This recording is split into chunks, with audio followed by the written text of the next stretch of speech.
This story has themes that are not suitable for children and people who are sensitive. Listen at your own risk. Thank you. Na makalabas sa club, hinawakan ni Fernando magkabilang balikat niya. Nag-aalalang tiningnan ng mga braso at paa niya kung may natamo ba siyang sugat o pasa. Where did he hurt you? Mariing tanong ng lalaki. Mahihimigan ng iritasyon sa kanyang boses. His bodyguards weren't able to injure me pero nasampal niya ako. Sagot ni Camila at bumuntong hininga. Kinagat niya ibabang labi, mabuti na lamang di nagsugat yon. Walang hiyang lalaki yon. I will make sure he will pay for this. Ikaw? Otomatikong bumaba ang mga mata niya sa kamao ni Fernando. Puro ng dugo iyon. Tinignan ni Fernando ang kamao niya at sinabing, It's okay. It's his blood, not mine. Mabuti naman. Nakahinga na malawag si Camila matapos suruin ang kamay ng lalaki. She then raised her eyes looking at his ex-husband who saved her tonight. Thank you pala. Kahit paano marunong siyang tumanaw ng utang na loob. Kung hindi dumating si Fernando para ligtas siya sa mga kamay na Mr. Infinity na yon, hindi niya alam kung anong sasapitin niya rito. Seryoso nakatingin sa kanya si Fernando. This matter was caused by my company. It was my fault to underestimate that man. Hindi sana mangyayari to kung naging maingat ako. Marahan nitong pinisil ang tungkin ng ilong nito. It won't happen next time. Sa isip ni Fernando, mas poprotektahan niya na maayos ang ex-wife niya. Sa lahat ng mga matitinding pinagdaanan nito, di na dapat pa ito nasasangkot sa gulo ng kumpanya niya. He felt like he owed her a lot. Wala siya sa mga panong kailangan siya nito. Wala siya para supportan siya sa pagbubuntis at sa pagluluksa. Umawang ang labi ni Camila nang makita ang sinseridad sa mata ni Fernando, bagay na minsan lamang niya makita sa lalaki. Her heart skipped a beat at the thought that he was trying his best to protect her. Lumunok siya. I doubt this would happen again. Binugbog mo si Mr. Infinity? Serves him right. She cleared her throat. Kailan ka pa bumalik ng Pilipinas? I just got off the plane and came over here to meet a client. Nanlaki ang mata ni Camila sa narinig. I'm sorry for delaying you. Huli na ba para makipag-meet ka sa client mo? No, I think he's still here. Ani Fernando at binalingan ng mga kaibigan ni Camila. You should go home. Peter will take care of this matter. I assure you hindi ka na magagalaw ng lalaking yon. Tumango si Camila at tuminga na malalim.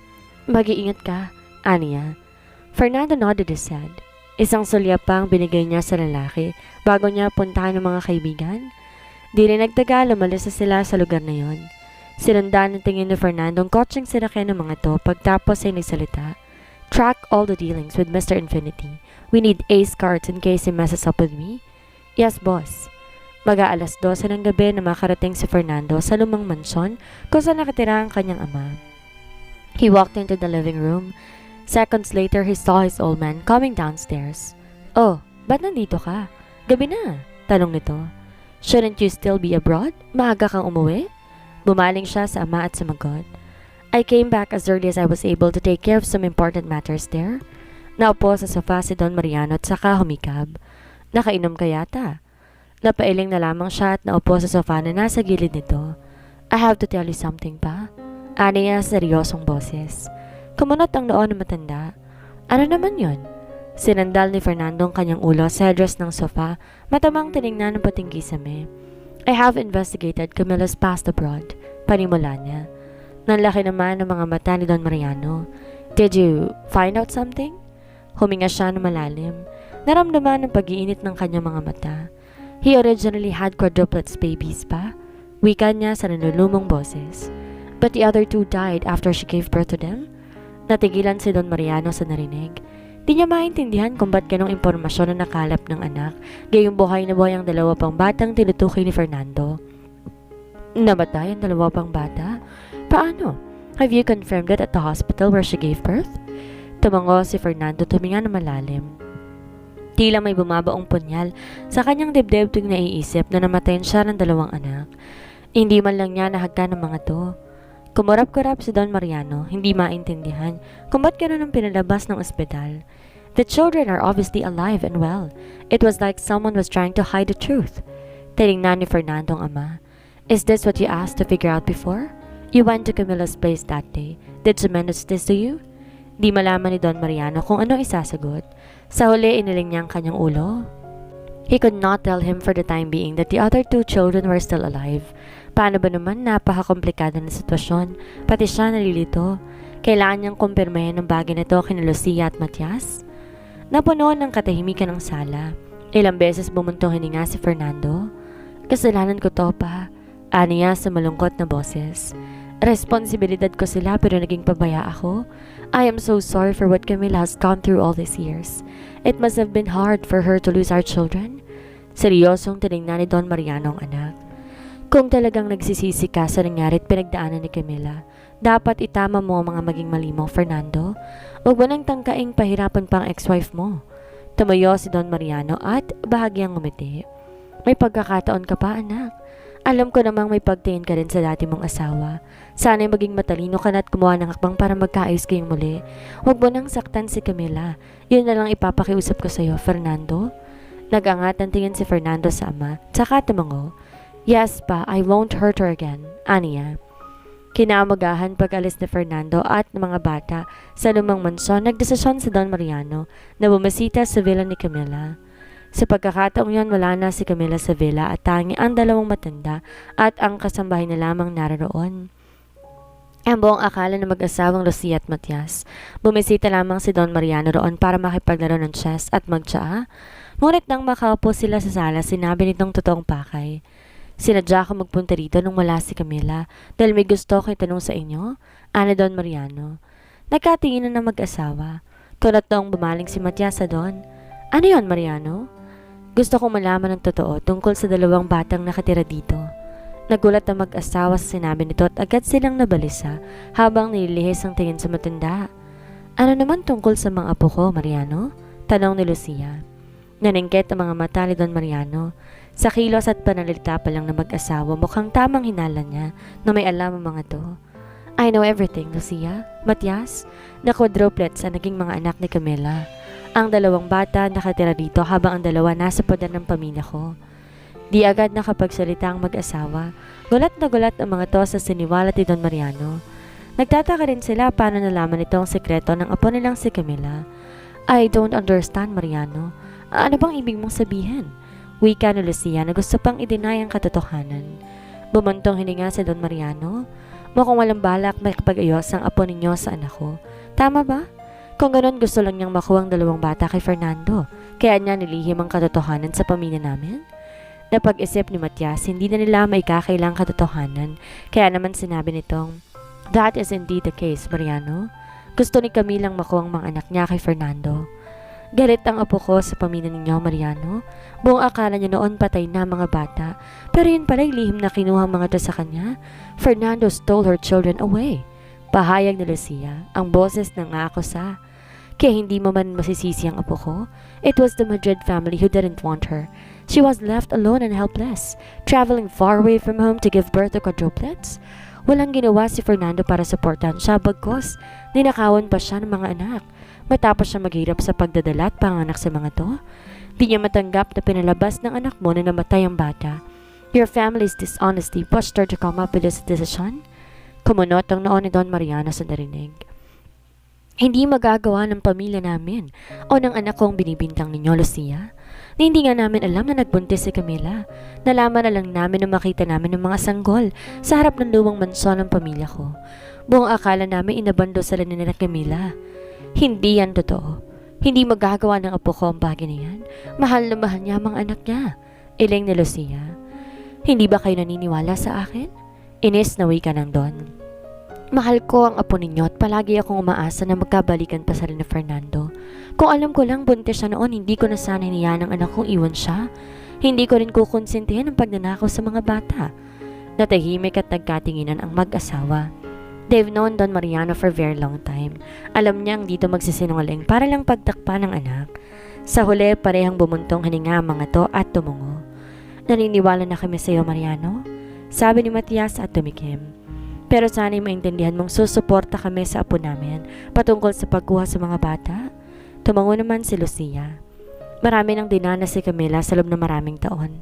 Hindi niya kinayang pagkawala ng mga bata. Ngayong nalaman niyang buhay ang mga to, gusto naming maging masaya siya. We wanted to get Kelvin and Kelsey back. Tiningnan muli ng Don ang mag-asawa. They looked very protective of Camila. Hindi niya naman masisito dahil alam niya rin ang pinagdadaanan ni Camila sa kanyang anak. Naiintindihan ko ang opinion niyo sa bagay na to, kaya lamang imposibleng makuha ni Camila ang dalawang bata kay Fernando. Kevin and Kelsey were raised in my family. Minahal namin ang mga to at hindi maaari na kay Camila lang 4 na mga bata. Para naman si Fernando, mahal niya rin ang mga anak niya. Umiling ang Don at malungkot na pinagmasdan ng dalawa. Ang anak ko, ang buong akala niya inabandono ni Camila ang mga bata. Ginawa niya lahat para bigyan ng mga to ng magandang buhay. Kahit ngayon na alam ko na ang totoong pakay ni Camila, hindi ko magawang sabihin kay Fernando dahil alam kong ilalaban niya ang karapatan niya sa mga bata. Hindi siya papayag, Lucia, Matias. Kung ganoon, anong gagawin natin? Hayaan na lang magpatay ng dalawa para sa custody ng mga bata? Ines na wika ni Lucia. Kung mas may dehado dito si Camila yon, bakit di na lamang siya pagbigyan ni Fernando? Sa ganung paraan, mababawi namin ang anak mo sa apo ko. Nag-isip na mabuti si Don Mariano hanggang sa makaisip na isang plano. Actually, this matter doesn't have to end badly. Kahit marami nagawa ang mali si Fernando, alam ko, unti-unti na siyang natatauhan at lumalambot kay Camila. In my heart, I know he still cares for your granddaughter. Sa tingin ko, kailangan lamang natin silang tulungan. Tulungan sila? Papaano? Tulungan natin silang magkabalikan. Kung magiging sila ulit, di na kailan pang paghiwalay ng mga bata at lalaking masaya dahil buong pamilya nila. Fernando and Camila should get remarried. Isn't it great? Tumaas ng kilay ni Lucia. At paano naman kami makakasiguro na magiging masayang pamilya sila? Na hindi na siya saktan ng asawa at anak mo? Wala kayong dapat ipag-alala kay Corazon. She knows her place and will not interfere. Kung guluhin niya ang dalawa, ako nang bahalang kumastigo. Napaisip pa mag-asawa. Isa pa, wag niyo muna sabihin kay Camila na may alam na ako. Wala rin akong sinasabi kay Fernando dahil gusto ko magkausap sila na maayos tungkol sa mga bata. Tumango si Lucia. Sila lang ang may huling desisyon sa bagay na yan. Tama, tumango ang Don. Pero sana tulungan niyo kung paglapitin muli ang dalawa para sa mga apo natin. Sa huli, bumuntong hininga si Matias at hinawakan ang kamay ni Lucia. Pumapahig kami, Mariano. Basta ba't magiging masayang apo namin at ang mga anak niya, ani Matias. Sa opisina, sunod-sunod ang pagbahing ni Camila dahilan para lingonin siya ni Sheila. Camila, ayos ka lang ba? Sumingot siya at bahagyang tumango. I'm okay. Makatilang ilong ko kaya't panay ang bahing ko. Kung kailangan mo ng meds, meron tayo sa may clinic, okay? Ma'am Camila. Tawag sa kanya ng pamilyar na boses ni Peter, nakakapasok lamang sa lab. Gusto ka makausap ng CEO? Napakarap siya sa narinig. Gusto siyang makausap ni Fernando? Bakit? Okay, I'll go to his office. Wika niya. Malagit siyang tinignan ni Sheila nang tumayo siya mula sa swivel chair. Lumabi siya at pinandilatan pa to na halatang nag-iisip na naman kung ano. Ilang saglit pa narating siya sa opisina ni Fernando. Nakaupo ang lalaki sa likod ng desk nito habang may binabasang dokumento. Maraan siya naglakad palapit sa harapan ng desk nito. Formal na tinignan ng lalaki. You asked for me, Mr. Madrid? Sit down first. Tinuro ni Fernando ang couch malapit sa desk. Pumasok naman si Peter na may dalang mga kape. Nalagay ang mga yon sa mesa. Pagkatapos tahimik nang lumabas para iwan sila. Di niya alam anong pakay ng lalaki sa kanya. Ngunit kuryoso siyang naupo at hinintay ang mga sasabihin nito. Ilang saglit lang tumayo si Fernando. Naupo sa sofa kaharap niya. Hawak-hawak ang isang dokumento. This contract has just been written up. Please sign it for me. Inabot ni Fernando ang dokumento sa kanya. Contract? Anong contract? Nalilito niyang tanong, tiningnan na nakapaloob sa dokumento. Ang dokumento ay naglalaman ng kontrata patungkol sa pagsusupply ng products ng mga Madrid at Essence Emporium Company. Ayon sa kontrata, magkakaroon 50% discount ng kumpanya niya sa mga produktong sinusupply ng kumpanya ni Fernando. Nagulat siya sa nabasa. Ilang beses niyang pinaulit-ulit basahin ang kontrata sa pag-iisip na nagkamali lamang siya pero hindi. Talagang binibigyan siya ng malaking discount ni Fernando. Bakit? She's fully aware that her company creates high-end perfumes. Kaya naman ang mga produktong kailangan sa research lubhang napakamamahal. Kung kalahating magiging discount niya sa kumpanya ni Fernando, ano pang kikitain nito? It was like giving away those products for free, isn't it? Ilang beses siyang kumarap pagkatapos tinignan si Fernando na seryosong mukha at naghihintay sa sasabihin niya. Why are you suddenly giving my company a huge discount? Paboro siya sa discount na yon. Bilang isang businesswoman, sino ba namang di matutuwa kung makukuha mo sa malit na halaga ang mamahaling produktong kailangan mo, hindi ba?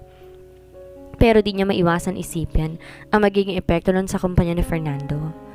Pinag-cross ni Fernando ang kanyang mga hita at sinandal ang braso sa sandalan ng couch. May multong ngiti sa labi nito bago nagsalita. Having you in my company as a foreign aide has helped my team in producing high-quality perfume formulas. Sa ginanap ni FGD habang wala ka, napag-alaman ko rin mula kay Sheila, tinuturuan mo sila ng tamang pagpa-formulate. Hinahasa mo sila para maging competitive.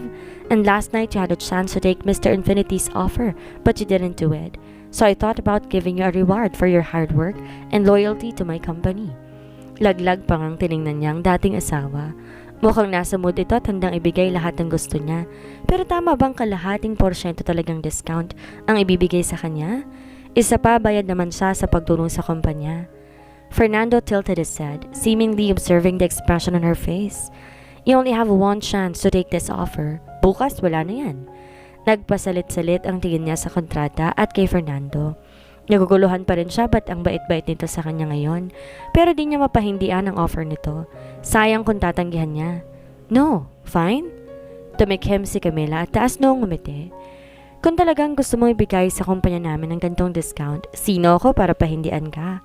However, she didn't want to take advantage of him too much, so she added, in return, I will also help you with the optimization of other formulas in your company.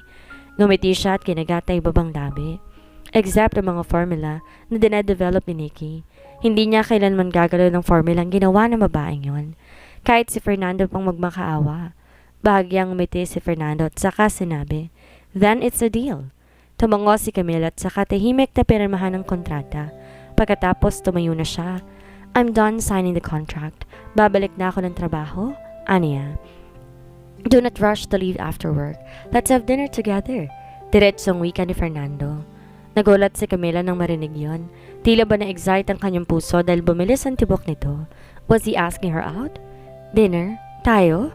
Nag-angat ang tingin si Fernando sa kanya. May kang anong emosyon sa mga mata nito na hindi niya mabasa. The way he looked at it was very gentle. I was notified that a few days ago you took my children out for them to have fun. I wanted to thank you for doing that for them. Tumayo ito at saka nakapamulsa. Gusto rin sana kitang kausapin tungkol sa mga bata. Nakaramdam ng kaba si Camila. Why? Fernando tilted his head and squinted his eyes a bit. My children are very happy whenever they're with you. Aniya tuminga na malalim. I rarely take them out to have fun before, and I don't know how much about it. Maybe you can help me out? Kelsey's psychiatrist said that we should try to bring her in contact with the outside world. Gusto mong ilabas ko ang mga anak mo? Di makapaniwalang tanong ni Camila. Tumango si Fernando. They talk about you a lot too. Tiningnang mabuti ni Camila ang dating asawa. Wala siya makita kundi sinseridad at pagsusumama sa mga to. May alam na kaya to? Lumunok siya at nag-isip. After hesitating a bit, she finally agreed. All right. Thank you, Camila, for everything you do for them. He said genuinely. Tila lumundag ang puso ni Camila nang marinig yon. Ilang segundo silang nagkatinginan. Di malaman ba't gano'n na lamang inaakta ng lalaki at kung bakit may mga paru-paro nagdilikot sa kanyang tiyan.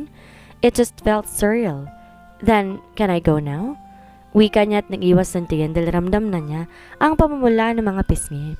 Yes, I'll see you later, Camila. Tawango lang siya at parang robot na naglakad palabas. Mariin niyang sinipat ang kanyang dibdib na makalabas ng opisina nito. Napakalakas ng tibok ng puso niya. Alas 5 pa lang ng hapon, naghahanda na si Camila paalis ng kumpanya. Paano ba naman makikita niyang muli sina Axel at Ashley? Nag-text sa kanya si Fernando, 1 oras na nakakalipas na mansyon sila magdidinner na magkasama. A smile escaped her lips. Hindi niya malaman kung ba't tila ba nahipa ng hangin ng utak ni Fernando at naging mabait sa kanya. Pero lulubusin niya na to dahil gusto niyang matupad ang plano na makuha ang mga bata. Oh, Camila, uuwi ka na? Hindi ka na yata mag-overtime ngayon. Kuryosong tanong ni Sheena at malagit siyang tinignan. Ikaw ha? Bakit ka pinatatawag ng CEO? Baka may namumuo ng Are you ready? Tanong ng isang pamilyar at marahan na boses mula likuran niya. Napakarap siya na makita si Fernando na nakapamulsa. Ilang saglit nitong nilibot ang tingin sa mga ginagawa ng empleyadong naroroon bago bumaling muli sa kanya. Shall we go? Tanong pa nito. Napanunok siya. Napakarahan ng boses ito at tila ba nabawasan ng pagkamautoridad. Ni minsan di niya narinig magsalita ng ganon ang lalaki, kaya't bago sa kanya marinig ang ganon tono ng boses nito. Pero animo kinikiliti ang kaibuturan niya kapag narinig yon. Camila, huy Camila! Bulong ni Sheila at bahagya siyang siniko para matauhan. Suminghap siya at mabilis tumikhim, tsaka kinuha ang shoulder bag. Yes, I'm ready. Saad niya habang kinakastigo ang isipan dahil kung ano-ano lang naiisip niya. After you, ani Fernando at nauna siyang pinaglakad palabas. Mabuti na lang nauna siyang maglakad dahil mag-uumpisa ng mamula ang kanyang mga pisngi. Paano ba naman kasi lahat ng mga mata ng katrabaho niya nakasunod sa kanila? Narinig pa niya si Sheila na impet na tumili dahil sa kilig. Palabas sila ng building nang hawakan ni Fernando ang kanyang likod. Bagyatong yumuko at sinabing, Peter asked our cook to prepare some Filipino food. Will you be okay with it? Oo naman. Nauutal niyang sagot. May ngiting sumilay sa labi ni Fernando. Perfect. Wala pang isang oras ang biyahe papuntang Manson. Ramdam ni Camilang kaba dahil matapos itong ma-divorce noon, ngayon na lamang din siya makakatuntong doon. Huminga siya na malalim na magbukas ang kulay ginto at tambuhalang gate para papasukin ang sasakyan ni Fernando. Ilang minuto lang at naiparada ng sasakyan sa harapan ng Manson. Camilo went out of the car and glanced at the surroundings. Halos walang pinagbagong kapaligiran. Kung ano to nung lumisan siya, ganun pa rin to ngayon. Yeah, nothing has changed here. Ani Fernando na mapansin ang paglilibot ng kanyang mga mata. Nilingon niyang lalaki tumango. It's a waste of money if you would renovate this place. Masyado nang maganda. I know, and my kids like our home this way. Napatango na lamang si Camila. Pagkapasok sa Manson, samot-saring emosyon ang naramdaman ni Camila. Ang tahanang nakikita noon ang lahat ng pinagdaanan niya sa kamay ng mga Madrid. Ang mga iyak at pagdurusa dahil sa pagmamahal na hindi masuklian, walang pinagbago.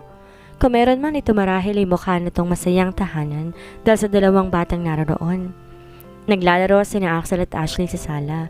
Nang mapansin siya ng mga to, agad na nagliwanag ang mukha nito. Parehong bumaba ng couch ang kambal at patakbong lumapit sa kanya. The twins hugged her on the legs, like the usual thing they do.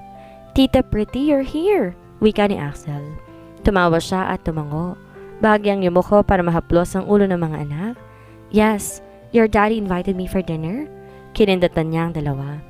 Nagulat naman ang mga bata sa narinig at tumingin sa kanilang daddy na pinapanood lamang sila. Daddy, are you sick? You invited Tita Pretty here? Di makapaniwalang tanong ni Axel. Tumikim si Fernando. I feel in debt to her because she took you out to have fun, so I want to thank her, that's why. I invited her for dinner. Hindi ba't gustong-gusto niya siya? Parehong tumango ang kambal sa siya ni Yakap. Si Fernando. Daddy's nice? Wika ni Ashley dahilan para kargahin siya ni Fernando. Did I hear it right? You said I was nice? Tumango pa si Ashley. Hinawakan naman ni Axel ang kamay ni Camila. Let's go, Tita Pretty. Play with us first. Napatingin siya kay Fernando. Tumango ang lalaki na para bang binibigyan siya ng permiso. She smiled at him before allowing Axel to pull her in the living room. Nang maghapunan hindi maalis ang paningin ni Fernando sa mag-iina, sinusubuan ni Camila mga bata at tuwang-tuwa naman ang mga anak nila sa presensya nito. His heart softened at the sight of them. Kung naging mabuti lang tadhana, sana 4 na anak nakakasama ni Camila ngayon. Daddy, matutunaw po si Tita Pretty niyan, ani ng kanyang panganay na anak. Sinalipan niyang bata at sinabing, I am not looking at her. You are? Di mo pa nga po ginagalaw ang pagkain mo. Look! Napalunok si Fernando. Boba ang tingin sa kanyang plato. Masyado siyang nadala ng kanyang emosyon kaya napatitig na lang siya sa mag-iina. For some reason, seeing them all together gave him a warm feeling. Daddy, gusto mo rin subukan ka ni Tita Pretty? Pilyong wika ni Axel. Nagtaas ang kilay niya sa sinabi ng anak. Namula ang tenga niya at napansin ang natatawang reaksyon ni Camila. I can eat on my own? Depensa niya. And you two can eat on your own too. Di na makakain si Camila dahil panay ang subo sa inyo. It's fine. Natatawang wika ni Camila. I'm having fun feeding them. Kumain ka na, Fernan? Fernan? May kung anong lumundag sa kanyang dibdib nang marinig si Camila. Tawagin siya sa ganong pangalan. Sumili ang maliit na ngiti sa kanyang labi at saka ginalaw ang pagkain. Pagkatapos maghapunan, nagpaalam na si Camila sa mga bata. Tila ba ayaw pa ng mga tong pakawala ng ina nila, ngunit sa huli nagpaalam na rin sa kanya. I'll take you home. Aniya na makalabas sila ng pinto. Wag na. Alam ko naman ang pauwi. Iling ni Camila at niyakap ang sarili dahil sa malamig na hangin ng gabing yon. Inubad ni Fernando ang coat na suot at sinampay yon sa mga balikat ni Camila. Napakurap ang kanyang dating asawa nang sulyapan siya nito. I insist on taking you home, Camila. Seryoso niyang sabi. Napansin niyang malalim ang paglunok nito. Gusto niyang isipin na kahit papano na aapektuhan pa rin niya ito. Ngunit ayaw niya magtamang hinala, lalo na't nag-iba na si Camila. If you insist. Wika ni Camila at saka naunang maglakad papuntang kotse. Lumitaw si Peter mula sa gilid ng mansyon. Ipag-drive ko na kayo, boss. No. Ani ang dinililihis sa mga mata at napatingin lang kay Camila. Ako na maghahatid sa kanya. Uminto ang mamahaling kotse ni Fernando sa harap ng villa ni Camila. Nilingon niyang lalaki at sinabing, "Thank you for the dinner. I should be the one thanking you. Masayamang anak kong makita kanila." Napangiti si Camila sa narinig. I'm happy to spend time with them too. I know. Napasingap si Camila nang bahagyang nilapit ni Fernando ang sarili sa kanya. Sa sobrang lapit ito, naramdaman niya na animo na hakipagkarera ang puso niya. She could smell his cool musk and breath. Di niya maiwasang sulyapan lahat ng parte ng mukha nito. Then he heard something click. Kumarap siya at bumaba ang tingin sa kamay ni Fernando na nagkalas ng seatbelt. It was nice having dinner with you, Camila. Ani Fernando sa seryoso at marahang boses. Lalong bumilis ang tibok ng puso niya. Di niya maintindihan kung ba't napakasarap ng mga salitang iyon. Marahil hindi niya kailanman narinig ang magandang salitang iyon nung kasal pa sila. Tipid siyang umiti. Pilit kinakastigong baliw niyang puso. Likewise, Mr. Madrid. Ang sunod na ginawa ng lalaki nagpa-estatwa sa kanya. He just leaned down and kissed her on the cheek. Ani may wala lang yun sa lalaki dahil pagkatapos niyang halikan, bumaba ito sa kanya at umikot para pagbuksan siya ng pinto. Huminga siya na malalim at bahagyang yumuko nang lumabas ng kotse. Her cheeks were blushing. Because of that kiss. Hindi niya matingnan ng lalaki. You should go inside. Malamig na dito sa labas. Mabilis siyang tumango. Sige, thank you ulit. Ingat ka sa pagmamaneho pa uwi. Sure. I'll see you at work tomorrow, Camila. Alright. Tayang sinabi niya at saka tumalikod para makapasok sa loob ng villa. Pagkasara ng gate, agad niyang sinipat ang kanyang dibdib. Napakabilis ang tibok ng puso niya. Daig pa nagliligo doon dahil sa mga kilos ni Fernando. Why is he a bit nicer today? Tanong niya sa sarili. Ilang saglit pa pumasok na siya sa loob ng villa. Nakita niyang lolo't lola niya pati ng dalawang bata na naglalaro sa sala. Nilingon siya ng mga anak at nagtakbuhan to para batiin siya. Mommy, you're back! Of course, did you miss Mommy? Tanong niya sa dalawa at sabay kinarga ang mga to. Yes, Mommy, sagot ni Kevin samantalang nakangiting tumango naman si Kelsey. Naupo sila sa sofa at tatanungin sana ng mga to kung anong kinain sa hapunan nang mapansin niya mga gift certificate sa mesa. Kinuha niya mga yun at bumaling sa kanyang lolo. Saan po galing ang mga to, Lolo Matias? Dala yan ni Mariano kanina. Sabi niya bigay daw namin sa'yo. You can take your friends to their newly opened hot spring resort in Laguna. Nag-angat ang tingin si Kevin sa kanya. Mommy, you need to have some downtime and relax. Punta ka po dyan. Napatango-tango si Camila habang tinitingnan ang ilang picture na nakalagay sa gift certificate. Mukhang maganda nga ang resort na yon. Panigurado mag-e-enjoy sila. Yeah, it looks good. We can go there tomorrow night. Agad namang nagsiilingan ng dalawang matanda. Nako iha, hindi na kami sasama. Masyado na kaming matatanda para sa mga ganyan. Maging sina Kevin at Kelsey tumango sa sinabi ng kanilang lola Lucia. Kami rin po, Mommy. Hindi po kami sasama. We want to stay at home with Lola and Lola. Kayo na lang po mga kaibigan mo para makapag-relax kayo. Kumunot ang noon niya sa narinig. Hindi kayo sasama? Tumango si Kevin. Yes, Mommy. You deserve me time. You shouldn't refuse. Napangiti si Camila nang marinig iyon. Ang bata pa ng mga anak niya, ngunit masyadong concern ng mga to sa well-being niya. Sa huli, tumango na lamang siya. Gusto niya rin kasing mas maging close sa mga to sa grandparents niya. Lingid sa kanyang kaalaman, planadong lahat ng yon. Lihim na tumingin si Kevin sa kanilang lolo't lola at saka kinindatan ng mga to. Lihim ding tumango ang dalawang matanda. Masayang napapayag si Camila sa pagpunta sa lugar na yon. Na makabalik sa mansyon sa nilubong ng isang kasambahay si Fernando. Sir, pinabibigay po sa inyo ni Don Mariano? Binigay nito ang isang envelope na naglalaman ng gift certificate para sa bagong bukas sa resort nila sa Laguna. Umiling lamang si Fernando. Walang interes sa tinignan ng mga to at sa kanila pag sa center table. He has no time to go to that kind of place, pero para bang may CCTV sa mansyon ng ama niya dahil bigla na lang tong tumawag. Nakita mo na ba ang mga gift certificate? Bunga ni Don Mariano. Yeah, but I'm not interested in this. Why did you send them anyway? Aba, ayaw mo pang pumunta ron, ha? Halata sa boses ng ama ang pang-inis sa kanya. Kung gano'n, ibang lalaki nilang ipapadala ko doon para manligaw kay Camilla. You also gave Camilla this? Oo. Don't find someone else. I'll go there. Mabuti naman kung gano'n. Supladong wika ni Don Mariano at saka binaba ang telepono. Bumuntong hininga si Fernando sa inasal ng kanyang ama tsaka tinignan ng mga gift certificates. The thought of Camilla going into their new resort made him excited. A smile escaped his lips. Kinabukasan maaga nagtungo si Camilla sa kumpanya ng mga Madrid.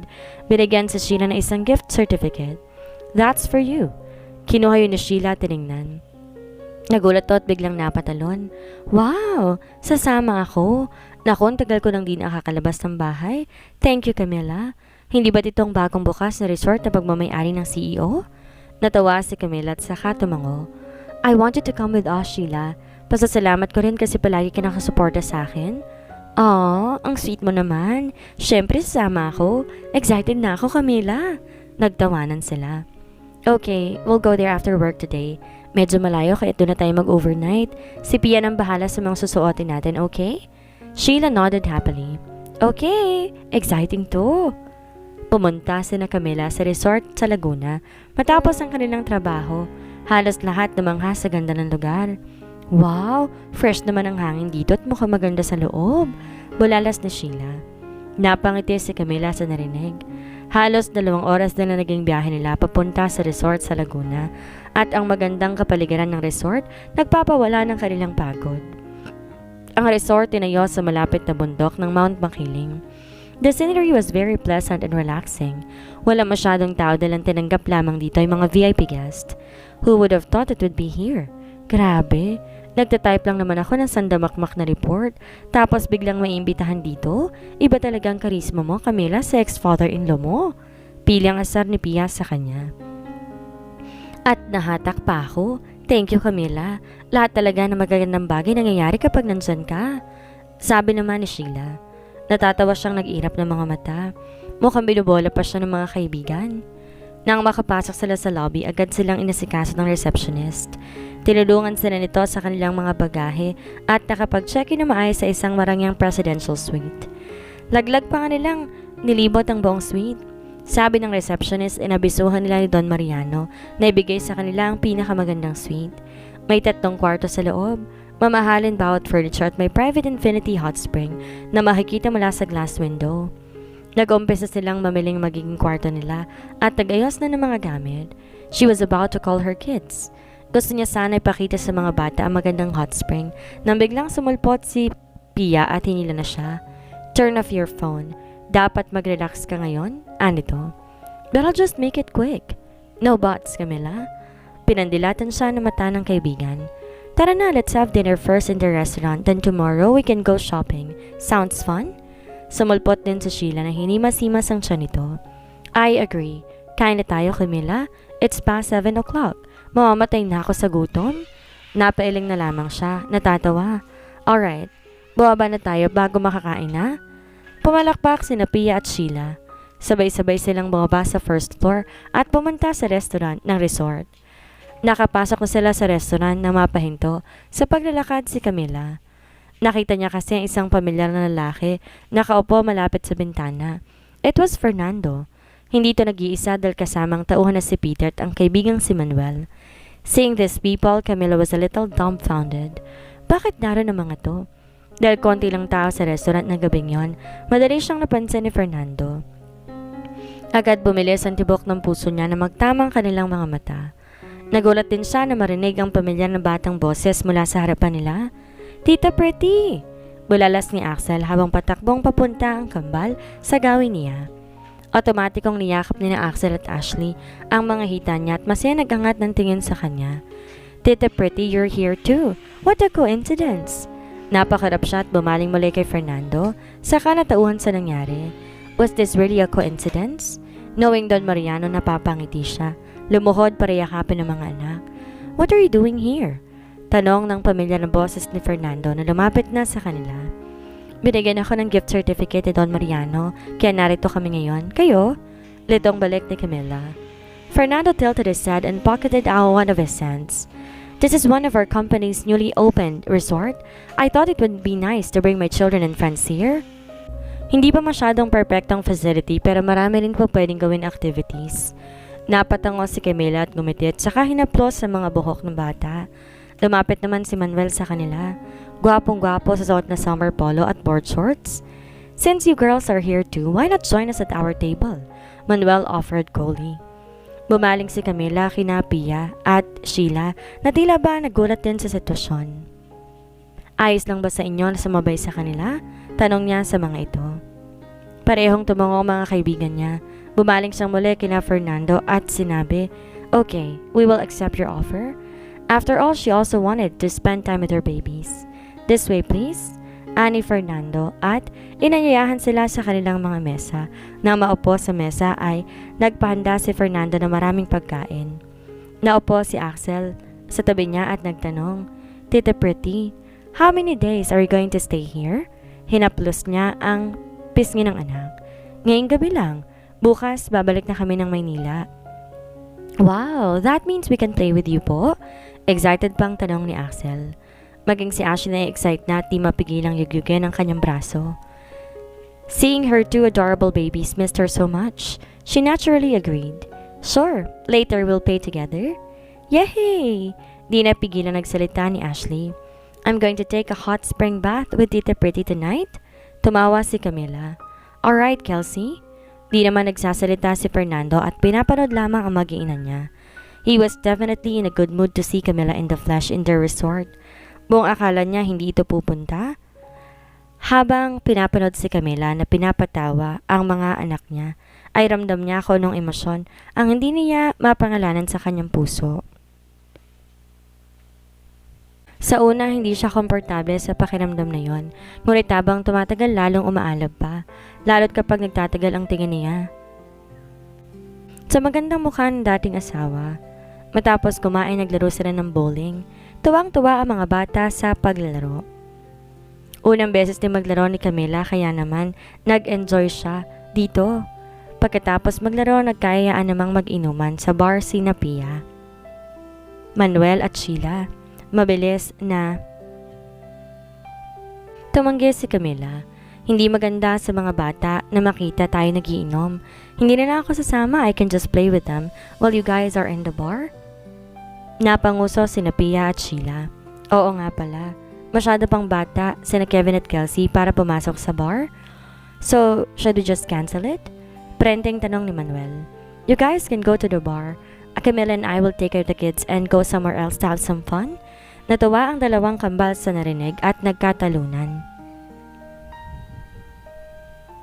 Yay! We'll go with Daddy and Tita Pretty. We can play together.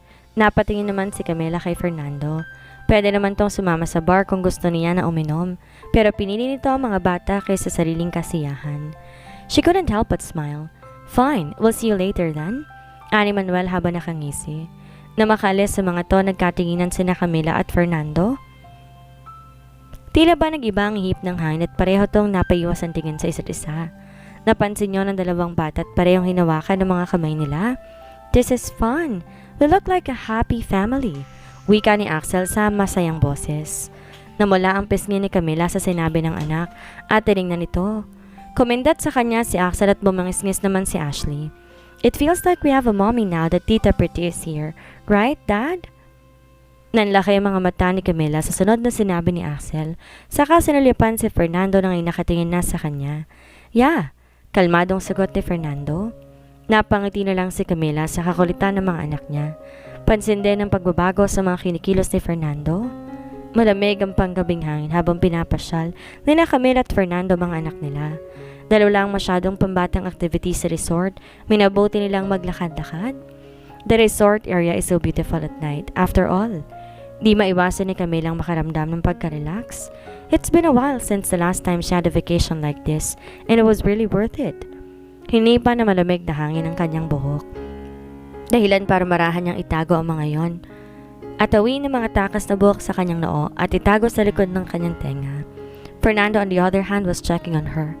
Nakitang masayang ngiti sa mukha ng kanyang ex-wife, dahilan para mapangiti siya. Dito na po nagtatapos ang ating kabanata.